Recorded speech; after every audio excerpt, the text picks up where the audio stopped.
Est-ce qu'il y a une huile essentielle phare du changement de saison? Actuellement, est-ce qu'il y a une huile essentielle à recommander? Vraiment, on va dire, le secret du professeur Belkamel. Oui, tout à fait.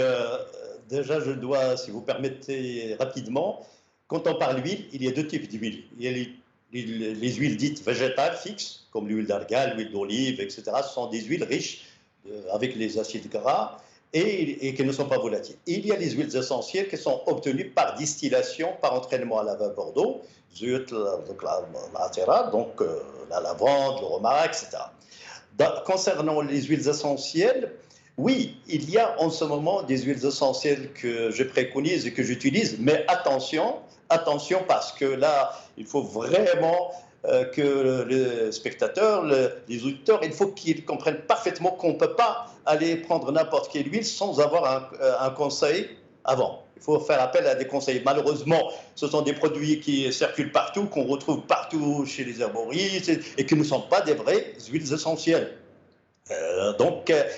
Il faut savoir que ces huiles essentielles vont agir sur l'immunité d'une manière extraordinaire si elles sont bien choisies, surtout au niveau de la flore intestinale. Ça rejoint un petit peu les propos de Madame Adil. Jawan Adil, quand il s'agit d'action sur l'intestin, il faut savoir une chose qui me semble très importante, indique à ce propos-là, que l'immunité, d'abord à 70%, réside dans nos intestins.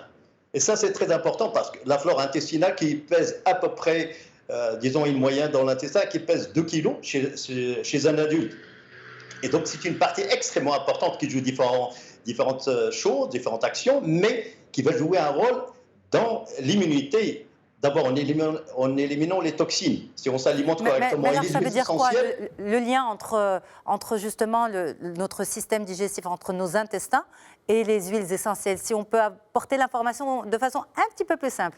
Monsieur Belkamel, un peu plus simple, c'est-à-dire certaines huiles essentielles, je peux donner quelques exemples, ils vont agir au niveau de l'intestin pour éliminer les toxines, tout simplement. Et bien entendu, pendant cet hiver-là, disons le démarrage de l'hiver, pendant ces périodes-là, et avec les attaques virales, je préconise 3 ou 4 huiles essentielles que je trouve très intéressantes. Malheureusement, elles ne sont pas obligatoirement de chez nous. Et je pense particulièrement à Tutri, qui est l'arbre à thé. C'est une plante, c'est une huile essentielle provenant de la distillation d'une plante qui provient de l'Australie et qui est extrêmement intéressante, qui joue un rôle pour développer, pour augmenter le nombre des anticorps, qui joue un rôle immunostimulant très, très, très puissant et que je trouve formidable. Bien sûr, il faut qu'il soit bien distillé, etc. J'ajoute à cela la Ravintsara. Alors, il y a la Ravintsara, il y a la Ravinsara. Déjà, il faut faire le distinguo entre Ravinsara et Ravintsara avec T.